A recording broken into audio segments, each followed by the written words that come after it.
नाज़रीन, यूपी में इंतखाब से कबल कांग्रेस अपनी पूरी तैयारी से लगी हुई है। इसी के तहत आज कांग्रेस की स्क्रीनिंग कमेटी की मीटिंग होने वाली है। इस मीटिंग में कांग्रेस जनरल सेक्रेटरी प्रियंका गांधी वाड्रा भी मौजूद रहेंगी। मीटिंग में प्रियंका गांधी वाड्रा ओहदेदारान और कारकुनान से फीडबैक लेंगी। इस मीटिंग में प्रियंका गांधी के अलावा दीपेंद्र हुड्डा और जितेंद्र सिंह भी शामिल होंगे। कयास राइया की जा रही है कि मीटिंग में उम्मीदवारों के टिकट पर कोई फैसला हो सकता है।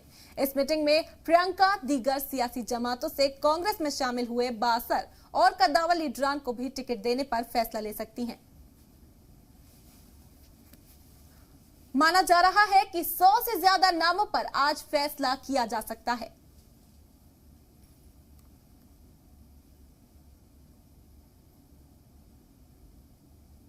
प्रियंका गांधी यूपी में लगातार सरगर्म है। कांग्रेस मुसलसल अपनी हिकमत अमली में तब्दीली कर रही है और अब कांग्रेस ने वॉर रूम और टास्क फोर्स बनाने का फैसला लिया है।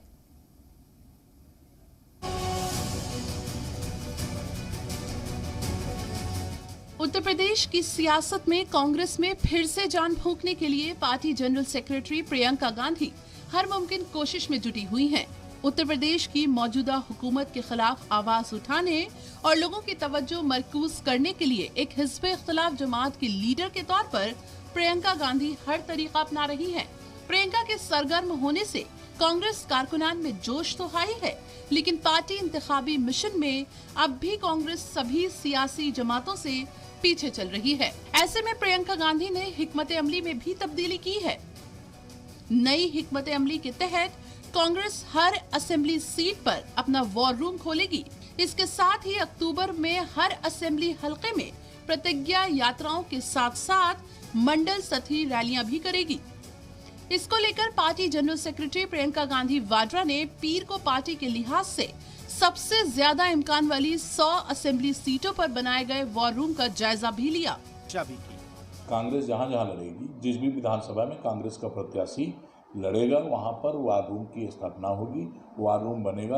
क्योंकि सोशल मीडिया एक सशक्त माध्यम है जनता से मिलने का, इसलिए जनता के माध्यम से जल्दी जल्दी चुनाव बहुत नज़दीक है।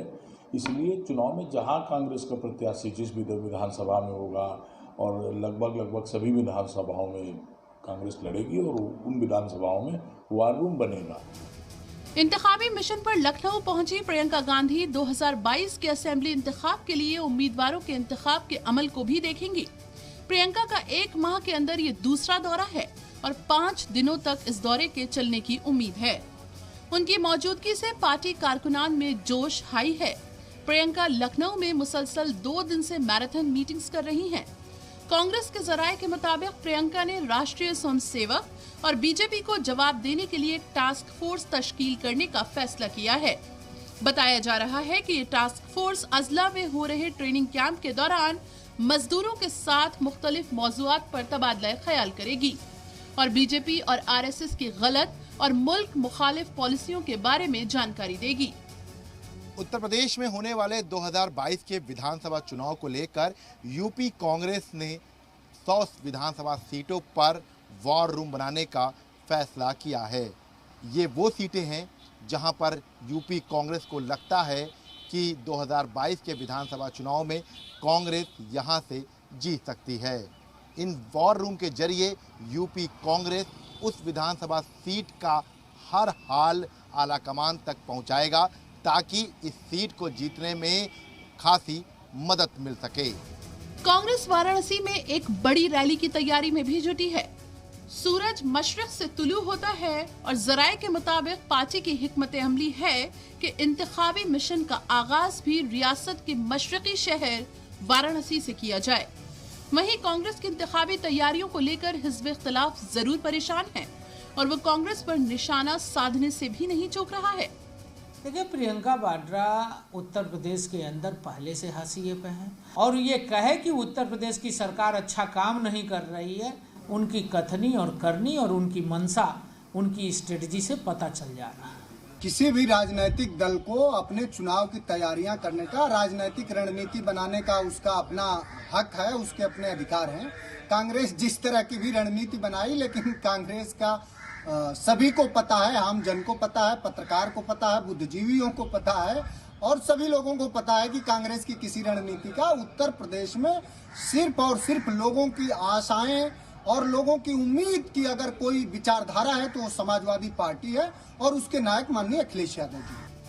प्रियंका गांधी वाड्रा के लिए सबसे बड़ा चैलेंज ये है कि कांग्रेस का मुकाबला इख्तिदार में बैठी बीजेपी से ही नहीं, बल्कि उसका मुकाबला समाजवादी पार्टी और बहुजन समाज पार्टी से भी है, क्योंकि यहाँ प्रियंका गांधी का मकसद महज इख्तिदार में वापसी नहीं, बल्कि 3 दहाई पहले वाली मजबूत कांग्रेस बनाना है, क्योंकि 3 दहाई पहले तक यूपी में कांग्रेस की भी उतनी ही मजबूत हालत हुआ करती थी जैसे आज बीजेपी की है।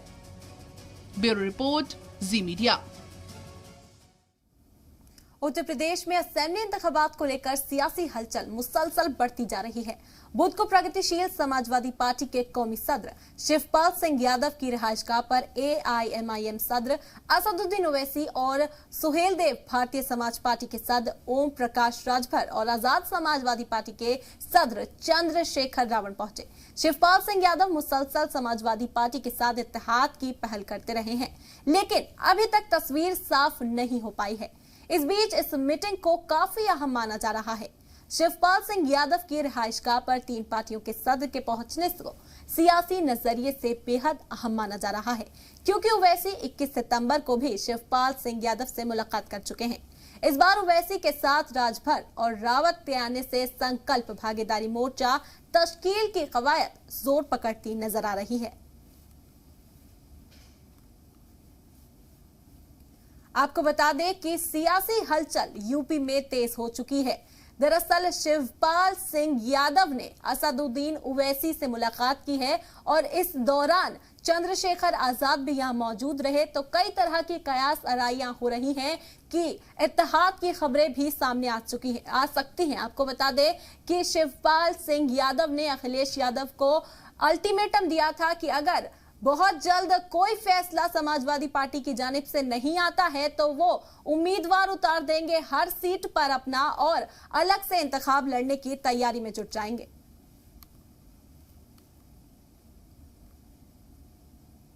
उत्तर प्रदेश असेंबली इंतखाबात से कबल अपने कारकुनान में जोश भरने के मकसद से ऑल इंडिया मजलिस इत्तेहादुल मुस्लिमीन के सदर असदुद्दीन ओवैसी बहराइच में एक रैली को खिताब करेंगे। इस रैली के दौरान ओवैसी न सिर्फ अपने कारकुनान में जोश भरेंगे, बल्कि मौजूद योगी सरकार और समाजवादी पार्टी कांग्रेस समेत सभी हिज़्ब इख्तिलाफ पर हमला भी बोलेंगे। ओवैसी की इस मीटिंग का इनेकाद बहराइच के राजा बाजार में चौकी के नजदीक मुनक्किद किया जाएगा। करीब 1 बजे दोपहर में यहाँ ओवैसी पहुंचने वाले हैं और अपने कारकुनान के साथ बातचीत करने वाले हैं। ओवैसी की कोशिश है कि रियासत में इंतखाब से कबल ज्यादा से ज्यादा कारकुनान को जोड़ा जाए और आइंदा असेंबली इंतखाबात से पहले अपने एजेंडे को लोगों तक पहुंचाया जाए। मीटिंग के दौरान ओवैसी अपने कारकुनान को समझाएंगे कि उनकी पार्टी किस सिमत में है और किसके लिए काम करेगी। साथ ही कारकुनान को पैगाम देंगे कि किसी भी पार्टी को जिताने में कारकुनान का अहम किरदार होता है। ऐसे में कारकुनान लोगों के बीच जाकर अपनी पार्टी के एजेंडा को रखें और उन्हें समझाएं कि हमारी पार्टी कैसे उनके लिए काम करेगी। माना जा रहा है कि ओवैसी की इस तकरीब में बड़ी तादाद में कारकुनान मौजूद रहेंगे। ओवैसी की मीटिंग को लेकर जिले के कारकुनान में काफी जोश देखा जा रहा है। वहीं पार्टी के जिला ओहदेदारान की कोशिश है कि ज्यादा से ज्यादा तादाद में कारकुनान इस तकरीब में हिस्सा लें और इसे कामयाब बनाएं। इंतखाब से कबल समाजवादी पार्टी के सदर अखिलेश यादव ने बड़ा ऐलान करते हुए कहा है कि समाजवादी पार्टी हुकूमत आती है तो किसानों और नौजवानों की बिजली सस्ता करने का काम करेगी। अखिलेश यादव ने कहा है कि हो सकेगा तो बिजली मुफ्त में भी देंगे।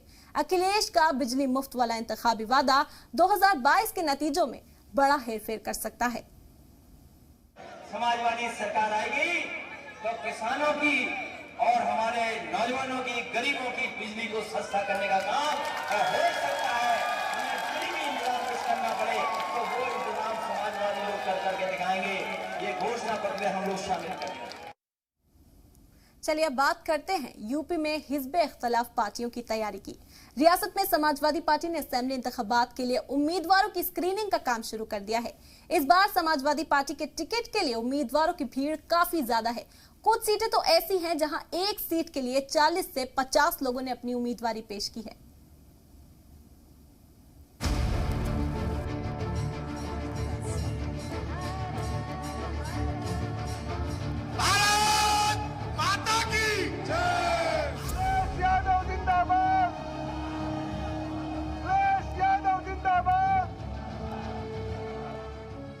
यूपी में असेंबली इंतखाब की तैयारियां शुरू हो चुकी हैं।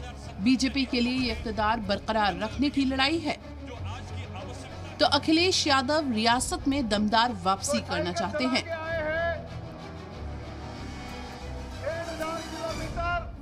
बीएसपी और कांग्रेस भी यूपी की सियासी दावेदारी में कमर बस्ता है। इस इंतखाबी समर में सियासी जमातों के लिए बेहद अहम काम होता है सही उम्मीदवार की तलाश का, जिसके लिए समाजवादी पार्टी ने स्क्रीनिंग की शुरुआत कर दी है। जराये के मुताबिक यूपी असेंबली इंतखाब के लिए समाजवादी पार्टी टिकटों की स्क्रीनिंग शुरू कर चुकी है।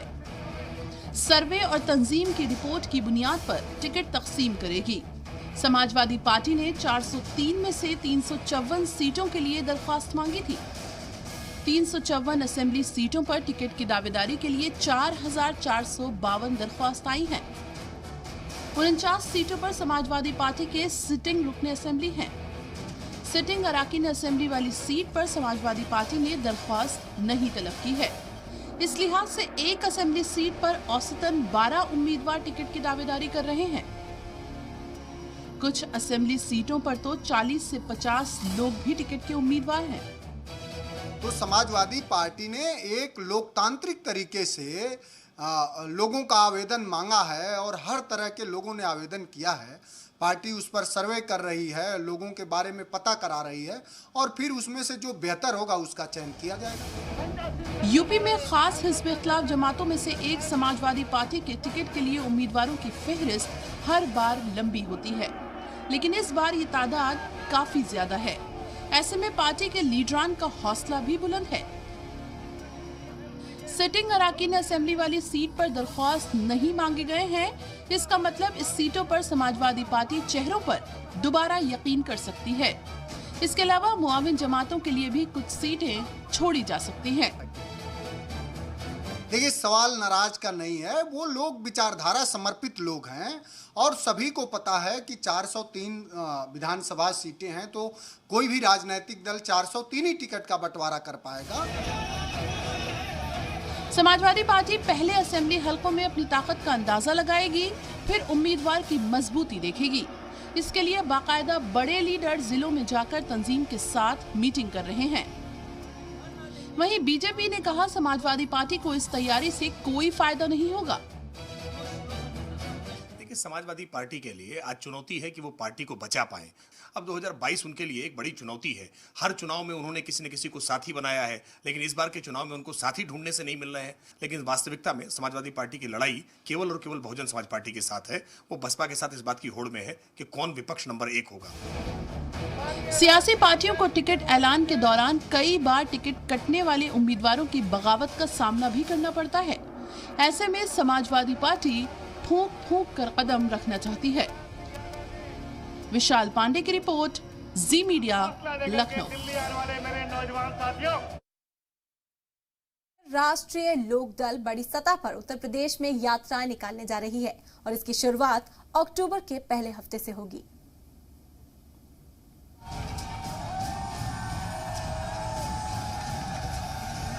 राष्ट्रीय लोकदल बड़ी सतह पर उत्तर प्रदेश में यात्राएं निकालने जा रही है। इसका आगाज अक्टूबर के पहले हफ्ते से होगा। ये तकरीबन साफ है कि आरएलडी समाजवादी पार्टी के साथ इत्तेहाद कर 2022 असेंबली इंतखाब में जाएगी। ऐसे में किसान तहरीक के साथ साथ जातिगत जोड़तोड़ में जाट और मुस्लिम वोटर्स को साधने की कोशिश आरएलडी यूपी में कर रही है। चाचा शिवपाल के साथ अखिलेश यादव के ताल्लुकात बेहतर हो पा रहे हों या नहीं, लेकिन मगरबी उत्तर प्रदेश में राष्ट्रीय लोकदल के साथ हालात बेहतर होते नजर आ रहे हैं। राष्ट्रीय लोकदल ने आइंदा 2 अक्टूबर से जन आशीर्वाद यात्रा शुरू करने का ऐलान किया है। वाज़ेह रहे कि ये यात्रा 31 अक्टूबर तक चलेगी और हर दिन एक नई तकरीब का मंसूबा है। 31 अक्टूबर सरदार पटेल की जयंती के दिन है, इसलिए उसी दिन इस यात्रा को खत्म किया जाएगा। राष्ट्रीय लोकदल के कौमी सदर जयंत चौधरी हर जिले में 2-2 दिन रुकेंगे। जाट, मुस्लिम और किसानों के बीच जाकर बातचीत भी करेंगे। जयंत चौधरी के सामने सबसे बड़ा चैलेंज ये है कि इस बार उनके वालिद इस इंतखाब में उनके साथ नहीं होंगे। ऐसे में राष्ट्रीय लोकदल के कौमी सदर जयंत चौधरी का ये पहला ऐसा इंतखाब होगा जो उनकी क़यादत में लड़ा जाएगा। पहले उनके वालिद चौधरी अजीत सिंह की सदारत में पार्टी ने इंतखाब लड़ा है। क्योंकि जयंत का ये पहला इंतखाब है, ऐसे में पार्टी को मजबूती देने में वो कोई कोर कसर नहीं छोड़ना चाहते हैं। मुसलसल किसान महापंचायत में किसानों के साथ खड़े होकर वो अपने दादा चौधरी चरण सिंह और वालिद चौधरी अजीत सिंह की तरह ही किसानों के हिमायती होने का सबूत दे रहे हैं। आज हर वर्ग परेशान है, युवा बेरोजगार है, किसानों की बात नहीं सुनी जा रही है, महंगाई बढ़ती चली जा रही है। कोरोना काल के अंदर सरकार पूरी तरीके से विफल रही थी। ऐसी स्थिति में सामान्य विचारधारा के दल एक साथ आके इस जुमलेबाज सरकार को हराने का काम करेंगे। यह प्रचार तंत्र सरकार है जो झूठ का प्रचार ढोल पीट पीट के करती है और ऐसी स्थिति में विपक्ष को एकजुट होकर मजबूती से जनता तक इनकी विफलताओं को पहुंचाना उनका विपक्ष का फर्ज भी है। यही नहीं, जयंत चौधरी समाजवादी पार्टी के साथ मिलकर लगातार जाट और मुसलमानों के बीच पड़ी खाई की भरपाई करने की भी कोशिश कर रहे हैं। राष्ट्रीय लोकदल की इन्हीं हिकमत अमली की वजह से दीगर सियासी जमातें भी आरएलडी की तरफ झुक रही हैं और आरएलडी से भी जुड़ना चाह रही हैं। जहां तक जयंत चौधरी साहब की बात है तो हमारे बहुत पुराने घटक दल हैं और टिकट बंटवारे को लेकर अभी हम ये कहेंगे कि अभी बहुत जल्दी है, कहाँ किसको टिकट मिल रहा है, लेकिन ये तय है कि जयंत चौधरी साहब और उनकी पार्टी समाजवादी पार्टी के साथ 2022 में मिलकर चुनाव लड़ने जा रही है। राष्ट्रीय लोकदल की मुआवन समाजवादी पार्टी आरएलडी के ताउन से 2022 में इख्तिदार में आने की बात कर रही है। समाजवादी पार्टी और आरएलडी का ये इत्तेहाद दीगर सियासी जमातों को रास नहीं आ रहा है। इसी पर बीजेपी इस इत्तेहाद पर सवालिया निशान भी लगा रही है। देखिए, समाजवादी पार्टी हाशिए पे है। वो आरएलडी को सीट दे दें, वो शिवपाल जी से समझौता कर लें, वो कभी कहते हैं छोटे दलों से करेंगे, कभी कहते हैं बड़े दलों से करेंगे। कांग्रेस के साथ 2017 के चुनाव में उन्होंने समझौता करके 2 लड़कों की जोड़ी को उत्तर प्रदेश ने खारिज कर दिया। आगे भी वो कोई भी हथकंडा अपना लें, उत्तर प्रदेश की जनता उनको खारिज कर चुकी है। जयंत इंतखाबी मैदान में बीजेपी के खिलाफ जमकर ताल ठोक रहे हैं। अब देखने वाली बात यह होगी कि 2022 असेंबली इंतखाब में समाजवादी पार्टी और राष्ट्रीय लोकदल का इत्तेहाद क्या कमाल दिखा पाता है। ब्यूरो रिपोर्ट, जी मीडिया। उत्तर प्रदेश असेंबली इंतखाबात से कबल यूपी बीजेपी रुकनियत मुहिम चलाने वाली है। यूपी बीजेपी रियासत में 4 करोड़ अरकान बनाकर अपनी जीत को यकीनी बनाना चाहती है। नवरात्र से बीजेपी रुकनियत मुहिम का आगाज हो जाएगा।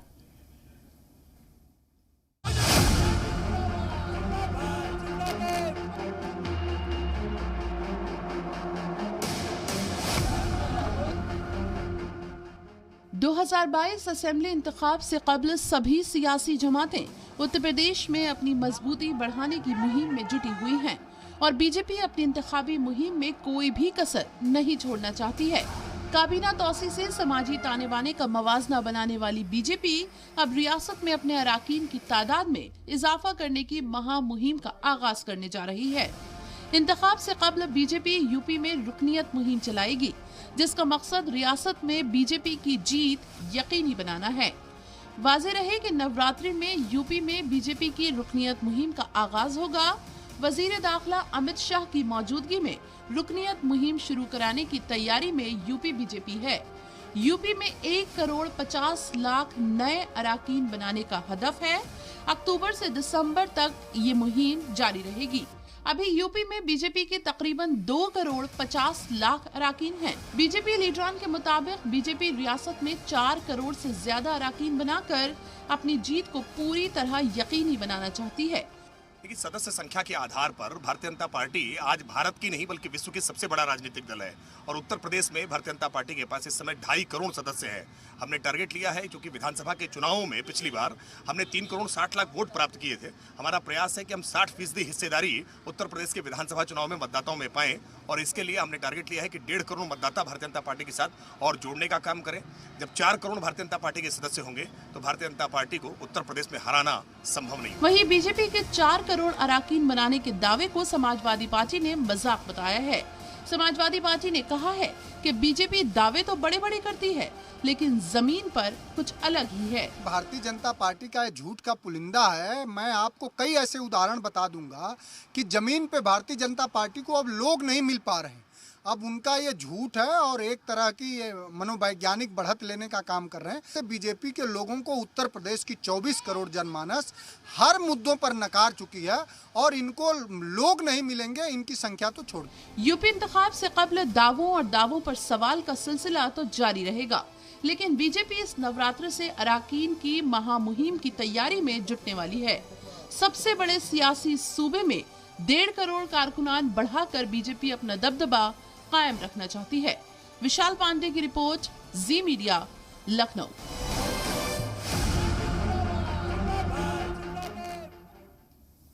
तो नाज़रीन, इसी के साथ इस खास पेशकश में इतना ही। दें इजाजत, आदाब।